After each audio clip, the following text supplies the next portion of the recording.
Assalamualaikum warahmatullahi wabarakatuh. Halo, selamat pagi kawan Diska. Berjumpa kembali dalam program Info Sehat, informasi seputar kesehatan. Tentunya bersama Ilmilia di sini yang akan menemani kawan Diska semuanya dengan topik kesehatan yang akan kita bahas pada hari ini. Dan tentunya saya tidak sendiri, telah hadir di studio kawan Diska. Ada narasumber kita yang sangat luar biasa pada hari ini. Ada Ibu Mega Mirga Kurnia yang merupakan Kepala Bagian Mutu Layanan Kepesertaan BPJS Kesehatan Cabang Madiun. Halo, selamat pagi Ibu. Selamat pagi Mbak Ilmilia. Oke, bagaimana kabarnya hari ini Bu? Alhamdulillah sehat Mbak, baik hari ini. Sehat dan tetap semangat walaupun pada saat puasa gitu ya Bu ya? Iya Mbak, harus tetap semangat. Oke, mungkin bisa disapa dulu Ibu untuk kawan Diska yang sudah join di IG Live kami. Halo, selamat pagi kawan Diska semuanya. Perkenalkan saya Mega Mirga Kurnia, kawan Diska. Jadi saya di BPJS Kesehatan Cabang Madiun di bagian mutu layanan kepesertaan Mbak. Jadi kalau bagian mutu layanan kepesertaan itu fungsinya pada pemberian informasi Mbak, dan penanganan pengaduan serta untuk pendaftaran peserta juga. Seperti itu. Oke, menarik sekali nih ya untuk kawan Diska semuanya yang sudah join di IG Live kami. Nantinya jika ada pertanyaan terkait materi yang akan kita bahas pada hari ini, bisa langsung ditulis di kolom komentar dan akan langsung dijawab oleh Ibu Mega hari ini. Oke, untuk awal Ibu, mungkin bisa dijelaskan dulu nih, apa sih sebenarnya pengertian dari JKN itu sendiri? Mungkin banyak orang yang belum mengerti nih atau salah paham. Sebenarnya sama nggak sih JKN, BPJS, dan KIS itu sendiri? Oh iya, oke Mbak. Jadi kawan Diska sebenarnya perbedaan JKN, BPJS Kesehatan, dan KIS itu apa gitu ya. Jadi kalau JKN itu kan programnya ya Mbak. Jadi program itu, JKN itu kepanjangan dari Jaminan Kesehatan Nasional. Jadi memang itu adalah programnya yang diselenggarakan pemerintah untuk memberikan jaminan bagi seluruh penduduk Indonesia gitu ya. Kemudian kalau BPJS Kesehatan adalah badan penyelenggaranya. Jadi kami di BPJS Kesehatan yang diberikan tanggung jawab untuk menyelenggarakan program JKN itu sendiri gitu ya. Kemudian kalau KIS itu apa gitu ya? KIS itu kartunya Mbak, Kartu Indonesia Sehat. Jadi tidak hanya, biasanya kalau masyarakat tuh taunya kalau KIS itu ya peserta penerima bantuan iuran gitu ya Mbak ya, kartunya peserta penerima bantuan, padahal sebenarnya enggak ya kawan Diska. Jadi Kartu Indonesia Sehat itu untuk semua segmen peserta gitu ya, jadi semuanya sudah menggunakan Kartu Indonesia Sehat. Tapi sekarang memang BPJS Kesehatan sudah tidak melakukan pencetakan kartu lagi ya Mbak, jadi sudah nggak cetak kartu fisik lagi. Jadi kalau misalnya berobat, kawan Diska bisa menggunakan KTP Mbak, KTP atau kalau misalnya di bawah usia 17 tahun bisa menggunakan KIA atau KK kayak gitu. Jadi bisa dibilang kalau misalkan JKN ini seperti sistemnya gitu ya Bu, yang membawahinya. Kemudian badan penyelenggaranya adalah BPJS. Betul gitu sekali ya, Bu, ya. Mbak. Dan perlu disimak nih ya, tidak lagi mencetak kartu gitu ya Bu ya. Jadi kalau misalnya kartunya hilang nih, nggak usah panik mencetak gitu ya Bu, karena sudah tidak mencetak. Bisa langsung menggunakan NIK dari KTP gitu ya Bu. Iya, betul. Kemudian Ibu, kalau dari JKN sendiri ini ada istilah prinsipnya itu adalah gotong royong gitu ya Bu ya. Mungkin bisa dijelaskan nih, apa sih sebenarnya maksud dari gotong royong itu sendiri? Iya, jadi gotong royong itu penting sekali ya kawan Diska di program JKN ini Mbak. Jadi memang untuk keberlanjutan program JKN ini perlu adanya gotong royong kawan Diska. Jadi memang prinsip gotong royong ini adalah yang sehat membantu yang sakit, kemudian yang mampu membantu yang tidak mampu gitu Mbak kan. Dan dengan adanya prinsip gotong royong ini, jadi kalau di Indonesia keseluruhan ini jumlah pesertanya sudah sekitar hampir 95% ke atas ya Mbak, itu sudah tercover dalam program JKN. Artinya hampir seluruh penduduk Indonesia sudah tercover baik statusnya aktif maupun non aktif gitu ya. Kemudian kalau di Kota Madiun sendiri sebenarnya kami juga berterima kasih banyak ya Bapak kawan Diska. Jadi karena Pemkot Madiun itu benar-benar concern terhadap kesehatan warganya, sehingga 100% penduduk warga Kota Madiun itu sudah tercover dalam program JKN Mbak gitu ya, walaupun masih ada yang non aktif juga ya, jadi yang aktif 88%. Jadi kalau analoginya gini Mbak, di program JKN itu gotong royong, jadi misalnya nih satu orang yang butuh operasi jantung gitu ya, operasi jantung dengan biaya puluhan juta rupiah itu butuh 4.000 orang yang membantu Mbak gitu ya, membantu untuk biaya pelayanan kesehatannya. Jadi memang supaya ini program ini tetap berkelanjutan dan bisa tetap membiayai, karena memang di program JKN ini kan tidak ada batasan ya Mbak. Jadi maksudnya itu karena semua jenis penyakit kecuali yang program pemerintah seperti TB dan HIV itu di cover. Jadi memang perlu sekali adanya gotong royong dari seluruh pesertanya untuk mendaftarkan diri ya. Kalau misalnya belum terdaftar, mendaftarkan diri. Kalau sudah daftar berarti ya harus bergotong royongnya dengan apa? Dengan membayar iuran secara rutin kayak gitu. Jadi prinsipnya seperti itu ya Bu ya. Yang tidak sakit mungkin nanti bisa membantu yang sakit gitu ya. Karena misalkan sakit ini biayanya besar, bisa ditanggung oleh orang banyak tadi ya Bu ya. Karena prinsipnya adalah gotong royong itu sendiri. Tadi disebutkan misalkan 95% orang Indonesia ini sudah mempunyai BPJS gitu ya Bu. Nah yang 5% ini kenapa nih Bu Kak? Belum punya gitu? Iya, jadi biasanya memang kalau di ini ya Mbak, di khususnya yang di pemerintah daerah yang belum universal health coverage gitu ya Mbak, itu memang mungkin yang di segmen menengah ke atas gitu ya Mbak, karena memang yang memang di segmen ini yang memang bisa jadi pikirannya oh saya belum butuh gitu ya, saya belum perlu terdaftar sebagai peserta JKN, atau misalnya dia ini ya merasa masih punya asuransi kesehatan tambahan lainnya, asuransi komersial gitu ya Mbak. Jadi memang di sini kan makanya kembali lagi ke prinsip gotong royong itu ya Mbak, dan sesuai regulasinya memang seluruh penduduk Indonesia itu wajib terdaftar sebagai peserta JKN kayak gitu. Walaupun sakit nggak sakit kayak dia butuh nggak butuh ya tetap terdaftar dan bayar iuran kayak gitu Mbak gitu. Jadi ini memang masih PR kami di BPJS Kesehatan untuk ini tadi ya, untuk memberikan edukasi ke warga yang memang belum terdaftar sama sekali, apa sih pentingnya gitu ya, karena kan kalau namanya ini kan di program JKN kan prinsip asuransi sosial ya Mbak, jadi memang mengelola resiko gitu ya, jadi kan kita nggak ngerti ya resiko nanti yang akan terjadi gitu ya. Jadi kalau misalnya mungkin saat ini masih diberikan kesehatan tapi kita tidak tahu nantinya akan sakitnya kapan kayak gitu ya, jadi memang harus diberikan edukasi lebih kepada yang belum terdaftar itu apa sih fungsinya program JKN ini gitu ya, supaya punya ini ya Mbak, kalau misalnya sakit tuh nggak perlu mikir lagi gitu ya biayanya kayak gitu. Jadi salah satu proses edukasinya seperti ini gitu ya, betul. Informasi kepada masyarakat gitu. Mungkin bisa dijelaskan Ibu manfaatnya nih, manfaat dari JKN itu sendiri apa aja? Iya, baik Mbak Emilia. Jadi kalau manfaat program JKN seperti tadi yang saya sampaikan Mbak, ini komprehensif ya Mbak, jadi dari promotif dan preventif ini lebih kepada ini ya Mbak, promosi dan pencegahan gitu ya. Ada kalau di preventif itu ada screening riwayat kesehatan Mbak. Jadi screening riwayat kesehatan itu untuk men-screen penyakit-penyakit dari peserta gitu ya. Mungkin selama ini mungkin kayak kita gitu ya Mbak masih sehat-sehat aja gitu ya, nggak ngerasa sakit, tapi mungkin dari lifestyle-nya, gaya hidup ternyata tuh ada kondisi penyakit yang butuh penanganan gitu ya. Dengan screening riwayat kesehatan itu yang bisa diakses lewat aplikasi mobile JKN Mbak, itu peserta bisa tahu saya punya resiko rendah, sedang atau tinggi kayak gitu ya. Kemudian ada kuratif. Kalau kuratif ini tentu saja pengobatan. Ya, kalau pengobatan ini tentu saja kalau pengobatan ini ya kawan Diska, jadi seluruh penyakit kecuali yang program pemerintah tadi yang kayak TB dan HIV itu di cover. Baik yang sakitnya mungkin pun cuma batuk pilek ya Mbak, terus kemudian yang sakit kronis gitu sampai dengan yang katastrofik gitu ya, misalnya dia punya kanker, gagal ginjal, jantung yang butuh biaya pelayanan kesehatan yang tinggi itu di cover dalam program JKN. Dan yang terakhir rehabilitatif, ini yang pemulihan ya Mbak. Jadi kayak misalnya dia mohon maaf misalnya setelah kecelakaan perlu fisioterapi, perlu direhabilitasi medis, itu di cover dalam program JKN. Jadi sifatnya komprehensif kawan Diska gitu Mbak. Jadi bukan hanya bersifat kuratif gitu. Iya betul. Promotif preventifnya juga ada manfaatnya gitu. Mungkin untuk kawan Diska yang selama ini tidak merasakan sakit tetapi memiliki JKN ini sendiri bisa melakukan pelayanan di puskesmas gitu dengan screening gitu ya. Iya. Ada kaitannya dengan program pemerintah saat ini, iya, CKG betul, CKG, iya Mbak, betul. Oke, Kemudian nih Bu, kita membahas tentang kepesertaan nih ya.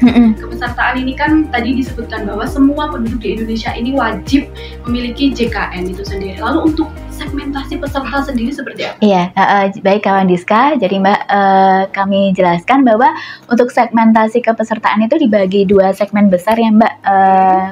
Pertama adalah penerima bantuan iuran jaminan kesehatan, yang kedua adalah non penerima bantuan iuran, Mbak. Jadi kalau penerima bantuan iuran ini adalah masyarakat miskin, Mbak, yang tidak mampu, yang iurannya dibayarkan oleh pemerintah, kayak gitu. Seluruhnya ya Bu ya? Iya, seluruhnya. Jadi ada kalau penerima bantuan iuran jaminan kesehatan yang harus masuk ke data terpadu kesejahteraan sosial itu, Mbak. Jadi dilakukan pendataan oleh desa atau kelurahan gitu ya, kemudian dia harus masuk DTKS, kemudian dia dari DTKS itu dia nanti menerima bantuan iuran gitu ya, dibayari seluruhnya oleh pemerintah gitu ya. Kemudian yang kedua non penerima bantuan iuran kawan Niska. Jadi non penerima bantuan iuran ini ada beberapa Mbak. Jadi yang pertama adalah pekerja penerima upah. Pekerja penerima upah ini kayak misalnya kalau pekerja penerima upah penyelenggara negara ini seperti PNS, TNI Polri, P3K, PPNPN kayak gitu ya, itu iurannya dibayarkan pemerintah dan juga dibayarkan oleh pekerjanya. Kemudian yang pekerja penerima upah yang swasta, yang di sektor swasta Mbak, baik di BUMN, BUMD maupun yang di swasta itu juga demikian, iurannya ada yang dibayarkan pemberi kerja dan juga pekerjanya. Kemudian ada juga peserta mandiri Mbak, PBPU. Ya, ini peserta mandiri ini iurannya yang dari sektor informal, ini yang bekerja secara mandiri gitu ya. Jadi kayak misalnya dia pedagang, wira swasta, pengusaha. Nah, itu tuh bayar iuran mandiri gitu ya. Itu iurannya kelas 1-nya 150.000, kelas 2 100.000 dan kelas 3 42.000 Mbak sebenarnya, tapi yang dibayarkan oleh peserta itu 35.000, 7.000-nya disubsidi oleh pemerintah pusat dan juga pemerintah daerah gitu. Jadi pembayarannya cuma 35 gitu ya Bu ya? Iya, yang 7.000-nya disubsidi pemerintah. Ya, pemerintah. Kita bahas satu-satu nih Bu ya, di segmentasi peserta tadi. Untuk yang berhak menjadi peserta PBI ini kriterianya seperti apa nih? Iya, jadi yang peserta penerima bantuan iuran itu tadi Mbak, jadi memang peserta ini harus masuk ke DTKS ya kawan Diska. Jadi DTKS itu data terpadu kesejahteraan sosial yang ada penetapannya dari kelurahan masing-masing, karena ini Kota Madiun ya ngomongnya ya. Jadi ada biasanya ada musyawarah kelurahan kawan Diska. Jadi siapa saja sih warganya, karena yang sebenarnya tahu ini yang berhak menerima bantuan atau enggak itu dari kelurahannya ya Mbak ya gitu ya. Jadi dari situ nanti akan ditetapkan oleh pemerintah pusat dari SK Kementerian Sosial dia berhak mendapatkan bantuan atau tidak kayak gitu Mbak untuk penerima bantuan iuran. Jadi yang menentukan adalah dari kelurahan atau desanya sendiri. Iya. Gitu ya Bu ya? Kemudian kalau misalkan nih Bu, kita tahu nih orang ini sebenarnya tidak berhak menerima sebagai peserta PBI, ada yang lebih berhak gitu. Sebenarnya kita harus melaporkan kemana nih Bu kalau kayak gitu? Iya, jadi kalau sebenarnya kalau di BPJS Kesehatan kewenangannya kalau penerima bantuan iuran, jadi mungkin kalau sekarang tuh lebih familiar penerima bantuan iuran ya Mbak. Jadi PBI ya. Jadi sebenarnya PBI itu ada dibedakan 2 Mbak gitu ya. Jadi PBI yang dibiayai oleh pemerintah pusat sama PBPU BP Pemda ya, yang maksudnya tuh biasanya familiarnya dengan PBI daerah gitu Mbak ya. Jadi kalau PBI yang dibiayai oleh pemerintah pusat itu kewenangannya ada di Dinas Sosial gitu ya, kalau di Kota Madiun ya. Jadi kalau PBI daerah ini dari Dinas Kesehatan ya Mbak. Jadi selama ini kalau di Kota Madiun ini luar biasa sekali karena sudah tidak, kalau PBI JK Mbak, PBI yang dibiayai pemerintah pusat itu harus masuk DTKS memang, karena memang dia harus masuk ke masyarakat miskin dan tidak mampu. Sedangkan yang PBI yang dibiayai oleh daerah itu memang kalau di Kota Madiun tuh tidak harus dia miskin gitu ya. Maksudnya yang terpenting warga Kota Madiun dan sudah kakaknya domisilinya 1 tahun gitu ya Mbak. Kemudian juga bersedia di kelas 3 itu sudah bisa terdaftar sebagai PBI di Kota Madiun. Kemudian tadi ditanyakan kalau misalnya bagaimana kalau ternyata tuh mungkin ini khususnya ke PBIJK ya Mbak, yang pusat ya, yang masuk di TKS itu misalnya kok ternyata loh dia kok mampu gitu ya Mbak ya.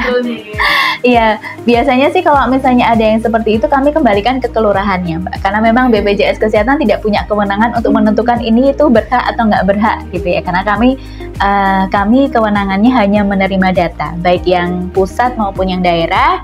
Nanti yang punya kewenangan untuk menentukan adalah pemerintah Kota Madiun gitu ya. Jadi BPJS Kesehatan hanya menerima pendaftarannya saja, kemudian mengelola administrasi kepesertaannya, Mbak. Misalnya ada perubahan alamat yang masih di Kota Madiun misalnya, atau perubahan fasilitas kesehatan, itu yang nanti kami kelola seperti itu. Oke, jadi semuanya dikembalikan ke kelurahan atau desa yang menentukan itu ya Bu ya. Kalau desa sendiri hanya menerima data itu sendiri. Gitu. Betul. Oke, kemudian Bu yang selanjutnya adalah mekanisme pendaftaran untuk PBI sendiri ini seperti apa ya Bu? Jadi kalau pendaftarannya nggak bisa lewat BPJS Kesehatan ya Mbak. Jadi kalau misalnya tuh kadang-kadang tuh kan warga tuh banyak yang tiba-tiba datang datang ke kantor. Kalau PBI yang dibiayai oleh pemerintah pusat biasanya kami arahkan ke kelurahannya Mbak, atau ke dinas sosial untuk dapat informasi. Kalau untuk yang PBI daerah biasanya kami kan kalau di Kota Madiun ini kan luar biasa ya Mbak, ada kemudahannya cukup lewat WA saja gitu ya. Nah itu kami biasanya arahkan untuk WA saja, nggak perlu datang ke dinas kesehatan, Bapak Ibu cukup WA saja, nanti dilayani oleh petugasnya kayak gitu. Biasanya kami gitu sih Mbak. Bisa langsung dilayani lewat WA aja. Iya, nggak perlu datang. Oke, kemudian Ibu yang kedua adalah peserta pekerja penerima upah gitu ya Bu ya. Nah ini untuk pembayarannya sendiri ini gimana nih Bu?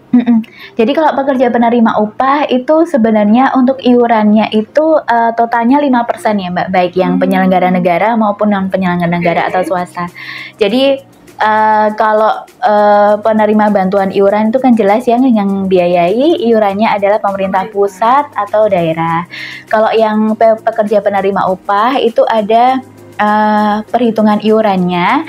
Jadi 1% itu dibayarkan oleh pekerjanya, Mbak, gitu ya. Jadi dipotong dari gaji? Ya, dipotong dari gaji, sedangkan 4% dibayarkan oleh pemberi kerjanya. Nah, pemberi kerjanya tinggal apa? Kalau penyelenggara negara berarti dari pemerintah ya, Mbak, gitu ya. Tapi kalau misalnya dia swasta berarti yang 4%-nya dari perusahaannya gitu ya. Jadi kalau yang swasta Mbak itu minimalnya adalah UMK gitu ya. Kalau Kota Madiun berarti minimalnya sekitar 2.400.000 gitu ya. Berarti yang dipotong iurannya kalau pekerja swasta adalah 1% dari UMK. 1% dikalikan UMK yang sekitar 24.000 ya Mbak. Satu bulannya? 1 bulan, dan itu sudah untuk 5 orang Mbak gitu.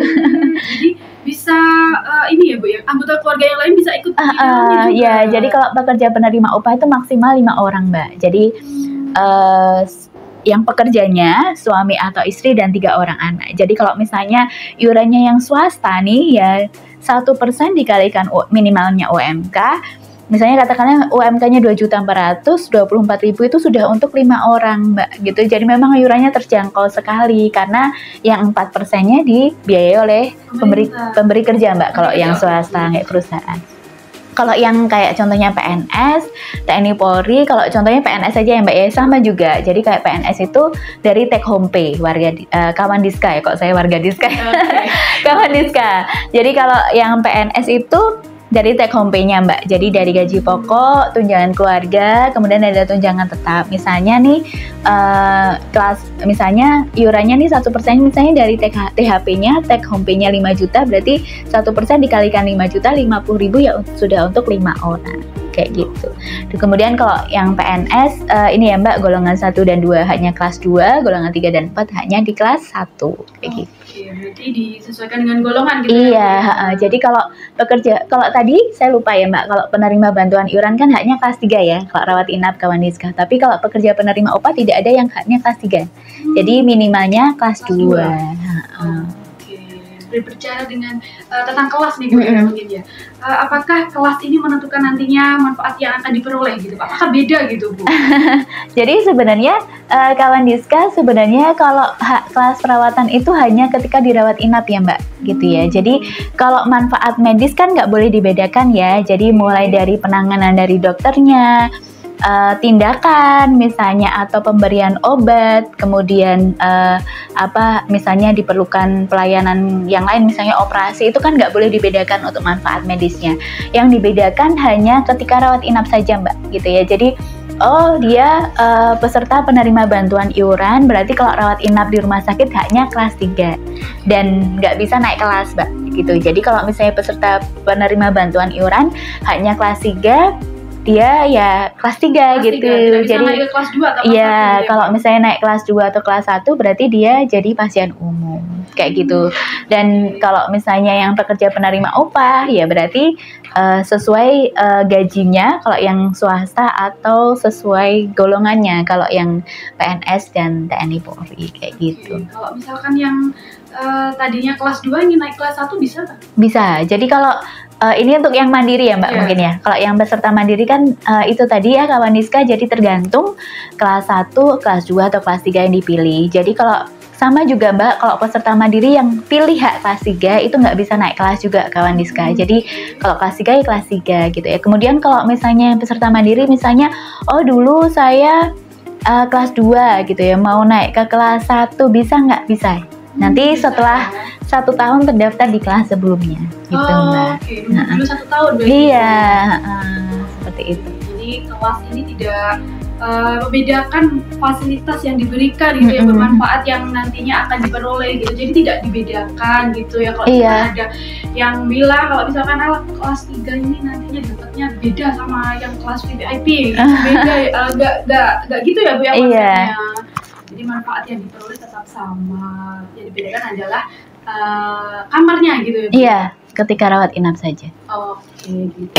Kemudian Ibu untuk PBPU Mandiri gitu ya. Ini kan berarti adalah sektor non formal gitu ya, di luar pemerintahan gitu, adalah seperti wira swasta atau pengusaha itu sendiri gitu. Kemudian tadi dibedakan kelas 1, kelas 2, kelas 3. Sudah disebutkan juga untuk pembayarannya setiap bulan gitu ya. Kalau misalkan nih jadi harus dihitung sendiri gitu ya Bu untuk pembayarannya setiap tanggal berapa gitu ya Bu ya. Iya, jadi sebenarnya kalau peserta PBPU atau mandiri Mbak itu sebenarnya ini ya Mbak, kami harapkan sih maksimal tanggal 10 setiap bulannya sudah dibayarkan iuran. Tetapi tapi sebenarnya nanti statusnya nonaktif kalau ada keterlambatan pembayaran iuran 1 bulan Mbak. Jadi misalnya nih ini bulan Maret gitu ya Mbak ya. Bulan Maret sampai dengan akhir Maret nanti dia belum bayar iuran ya. Februari udah bayar, Maret nanti nggak, Maret sampai dengan akhir bulan nggak bayar. Nanti di bulan April, tanggal 1 April itu statusnya akan nonaktif. Kayak gitu. Jadi memang harapannya dibayarkan iurannya rutin setiap bulan Mbak, khususnya untuk yang peserta mandiri. Karena biasanya tuh kayak gini ya Mbak, misalnya nih kelas 3 aja gitu ya, kelas 3 35.000, mungkin kalau 35.000 mungkin kalau bayar 35.000 mungkin ya nggak terlalu berat gitu ya, mungkin menyisihkan kalau untuk sendirian misalnya menyisihkan uang Rp3.000 selama 1 bulan gitu, 3.000 per hari 1 bulan aja, itu 3.000 kali 30 udah 90.000, itu sudah bisa bayar iuran untuk 2 orang sebenarnya ya gitu ya. Tapi kalau misalnya lupa nih bayar iuran atau ya udahlah nanti nggak sakit, dan kalau misalnya sudah berbulan-bulan gitu Mbak pasti jadinya berat ya Mbak. Jadi misalnya kayak dia telat 10 bulan lah, 1 orang 35.000 kali 10 bulan kan 350.000. Belum kalau misalnya satu keluarga misalnya 4 orang kan jadi banyak ya Mbak ya, jadi 1.400.000 ya. Jadi misalnya 35.000 1 orangnya terlambat pembayarannya 10 bulan kan 1 orangnya sudah 350, misalnya kali 4 sudah 1.400.000 gitu ya. Maksudnya harapan kami adalah Bapak kawan Diska tuh jangan nunggu dulu sakit gitu ya, kan tetap harus dibayarkan iurannya rutin supaya tidak ada tunggakan iuran, dan ketika nanti ada tunggakan jadi berat Mbak, kalau dibayarkan rutin tiap bulan nggak berat gitu.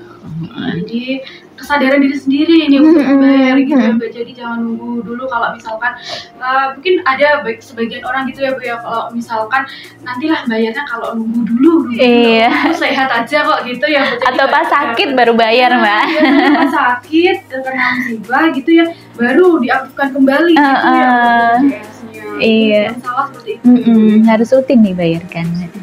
Kemudian apa apakah ada denda nih Bu? Nantinya kalau misalkan status kepesertaannya yang tadinya tidak aktif, kemudian mau digunakan lagi, apakah ada denda di situ? Iya, jadi kawan Diska, jadi denda ini untuk peserta mandiri itu bukan denda iuran ya Mbak, adanya denda pelayanan. Jadi misalnya contohnya gini, misalnya dia ada keterlambatan bayar iuran di bulan Maret gitu ya.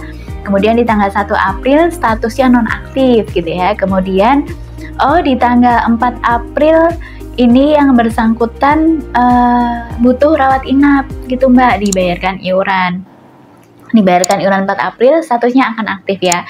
Nanti selama 45 hari semenjak dibayarkan iurannya dan semenjak aktif itu apabila ada rawat inap, nanti ada denda pelayanan.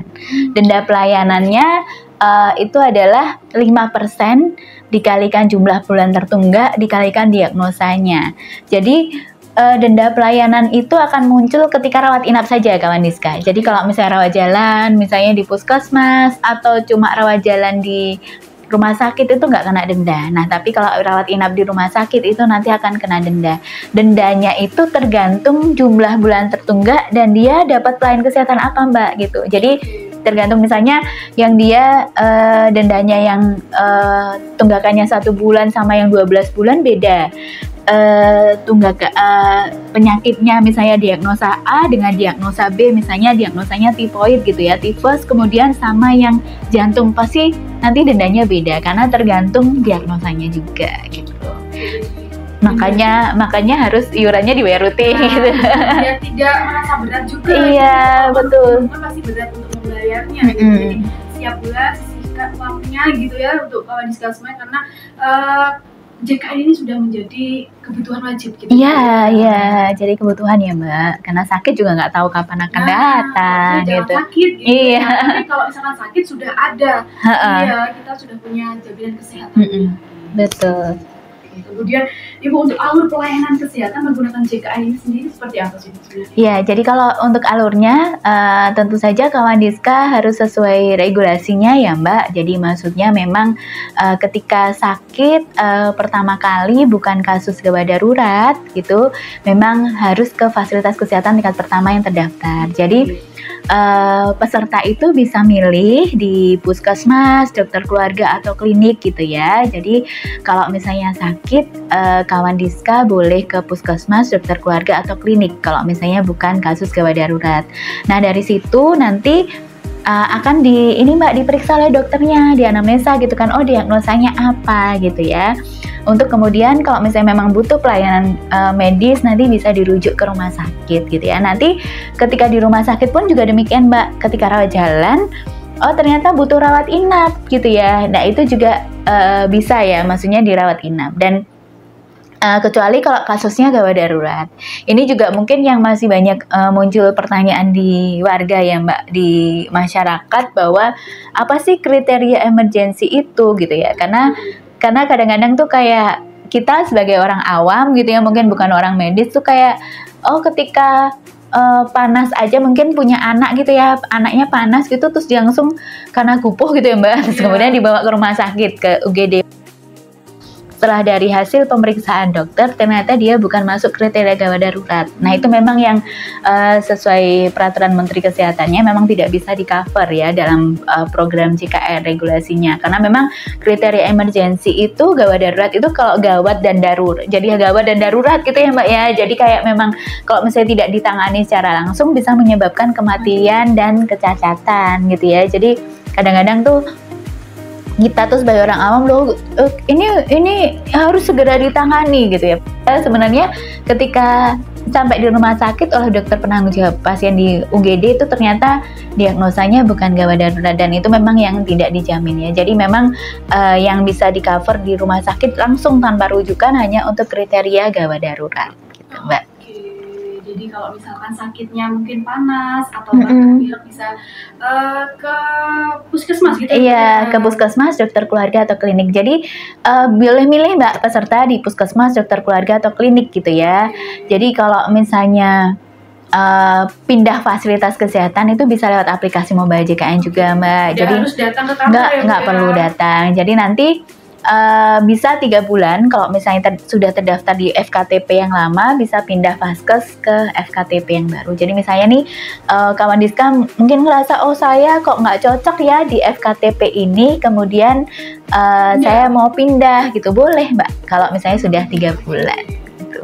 Saya nih Bu, misalkan saya ini kan rumah aslinya Magetan gitu. Oh gitu. Kemudian saya sementara ini di sini gitu. Misalkan saya mau Vaskesnya pindah di sini bisa Bu? Domisili tapi di kota atau di Magetan Mbak? Di Magetan, bisa ya Bro? Boleh. Jadi sebenarnya kawan Diska tuh sebenarnya di program JKN itu juga ada karena prinsipnya portabilitas ya Mbak. Jadi portabilitas itu artinya bisa diakses gitu ya. Jadi kalau misalnya kayak misalnya Mbak Amelia gitu ya, misalnya KTP-nya Magetan, kemudian FKTP-nya di Magetan ya Mbak berarti, tapi bekerja di Kota Madiun gitu ya. Terus kemudian ternyata waktu ini, semoga enggak sih Mbak, coba misalnya contohnya misalnya nih sakit tapi bukan keadaan emergency nih, sakit bisa nggak sih saya akses fasilitas kesehatan tingkat pertama di Kota Madiun? Bisa Mbak, gitu. Jadi cukup pakai KTP yang Magetan itu, nanti bisa di FKTP yang kerjasama, bisa di puskesmas, dokter keluarga atau klinik, tapi memang maksimalnya cuma 3 kali dalam 1 bulan Mbak, gitu ya. Karena kenapa dibatasi ya kawan Diska? Karena kami kalau ke FKTP itu tarifnya itu pakai kapitasi Mbak. Kapitasi itu per kapita ya, per kepala. Jadi kami bayarkan di awal di praupaya ya kawan Diska. Jadi di awal itu kami bayarkan sejumlah peserta terdaftar dikalikan biaya kapitasi. Gitu. Jadi misalnya Mbak Amelia misalnya terdaftarnya di Vaskes Magetan, tapi berobatnya di Vaskes yang di Kota Madiun gitu ya, kan kami bayarnya di Vaskes Magetan ya Mbak. Iya, di Madiunnya kan nggak dibayar untuk Mbak sendiri gitu ya. Jadi memang ada batasannya supaya ya penata laksanaan di Vaskesnya. Tapi kalau misalnya memang saya KTP Magetan tapi misalnya saya kerja di Madiun dan saya ngekos di Madiun, saya lebih prefer terdaftar di FKTP Madiun tuh boleh aja Mbak gitu. Nggak harus, kecuali kalau PBI daerah ya Mbak. Iya, kalau PBI daerah karena yang dibiayai oleh pemerintah daerah, jadi memang ya harus terdaftar. Iya, betul. Maksimalnya 3 kali gitu, 3 kali. Bulan, gitu ya. Udah, jadi cukup kayaknya Mbak, jangan sampai 3 kali ke ke puskesmas terus. Iya. Berapanya tetap sehat. Iya, betul sekali Mbak. Kemudian BPJS sendiri apakah meng-cover semua penyakit? Iya Mbak. Jadi di program JKN itu meng-cover semua penyakit, baik yang sakitnya biasa, ya maksudnya sakitnya kronis, katastrofik, atau yang sakitnya biasa gitu ya Mbak, kayak batuk pilek atau panas biasa gitu ya. Jadi makanya tadi di awal saya sampaikan ada prinsip gotong royong yang diperlukan itu Mbak, karena dengan tanpa adanya gotong royong, karena tadi contohnya misalnya satu orang yang operasi jantung sekitar 130 juta rupiah itu butuh 4.000 orang yang bergotong royong gitu ya. Karena memang contohnya yang gini aja kawan Diska. Jadi contohnya nih kan karena di program JKN itu kan tidak ada batasan ya Mbak. Jadi semua jenis penyakit yang khususnya yang misalnya berbiaya tinggi itu kan juga di cover. Contohnya misalnya ada gagal ginjal yang harus cuci darah setiap minggunya, bisa 1 minggu tuh bisa 1 kali, 2 kali, 1 kali cuci darah bisa 2 juta. Itu ya di cover di program JKN. Atau misalnya ada kelainan darah gitu ya Mbak, ada misalnya dia talasemi atau hemofili yang harus suntik, yang 1 kali suntiknya itu sekitar 12 juta rupiah kawan Diska, kalau diketahui itu juga di cover gitu ya. Jadi memang program JKN ini luar biasa ya Mbak, dicanangkan oleh pemerintah itu supaya apa? Supaya memang warganya ini tercover ya, tidak mikirin lagi gitu Mbak. Kalau sakitnya mungkin batuk pilek mungkin ya nggak butuh biaya mahal ya, tapi kalau sudah sakitnya darah. Iya, itu atau misalnya rawat inap aja lah, persalinan aja lah Mbak, persalinan aja kayak misalnya dia harus sesar itu sekarang udah biayanya udah puluhan juta rupiah ya. Jadi memang ini program yang luar biasa yang dicanangkan oleh pemerintah gitu Mbak. Dimanfaatkan oleh semua iya. Yang tidak ditanggung mungkin adalah skincare ya. Iya. Pengen cantik ya. Berharap nih skincare nih ditanggung. Gitu ya Mbak. Itu ya, apalagi lagi viral nih. Kemudian Ibu mungkin untuk yang terakhir ya, gimana sih caranya kita mendapatkan akses informasi yang benar terkait informasi BPJS atau JKN itu sendiri? Oke, iya Mbak, baik. Jadi kawan Diska sebenarnya kanal informasi itu banyak sekali ya Mbak. Jadi sebenarnya kalau untuk kanal informasi yang secara umum gitu ya Mbak, maksudnya itu tuh bisa lewat media sosial kami. Ada Instagram di BPJS Kesehatan _RI gitu ya, untuk yang ini ya, yang punyanya pusat gitu ya Mbak ya, secara nasional. Kemudian ada TikTok juga, ada Facebook kayak gitu ya. Terus kemudian kalau di kantor cabang Madiun sendiri ada juga Mbak gitu ya. Di Instagram kami di mawirogo _sehat itu setiap minggu kami ada 3 konten ya minimal yang kami upload itu Mbak, untuk edukasi masyarakat, dan juga ada TikTok di info.jkn.mawirogo. Tapi selain itu mungkin kalau misalnya kawan Diska atau peserta ini butuh informasi, mau menyampaikan informasi atau menyampaikan pengaduan, ada beberapa kanal Mbak. Kalau kanal layanan tatap mukanya itu tentu saja bisa melalui kantor cabang ya Mbak. Kalau di Kota Madiun ada di Jalan Timur ya kawan Diska ya, siapa tahu ada yang belum ke sana. Tapi sebenarnya kalau misalnya butuh apa-apa, sebenarnya ya nggak perlu ke sana, ada banyak layanan digital. Kemudian juga ada ini ya Mbak, teman-teman BPJS 1, BPJS Siap Membantu itu adalah petugas yang memberikan informasi dan penanganan pengaduan di fasilitas kesehatan di rumah sakit kayak gitu ya. Jadi bisa kalau misalnya butuh pengaduan, menyampaikan pengaduan atau informasi bisa di fasilitas kesehatan, bisa ke teman-teman BPJS 1. Kemudian kalau layanan kami yang by phone itu ada care center kami 165 Mbak, itu 24 jam. Kemudian juga di aplikasi mobile JKN itu ada juga Mbak, ada FAQ-nya juga. Jadi kalau misalnya peserta sudah download aplikasi mobile JKN, perlu informasi itu ada FAQ-nya. Kemudian juga bisa menu pilihan panduan layanan JKN di aplikasi mobile JKN. Jadi banyak sekali kanal informasi dan penyampaian pengaduan Mbak gitu.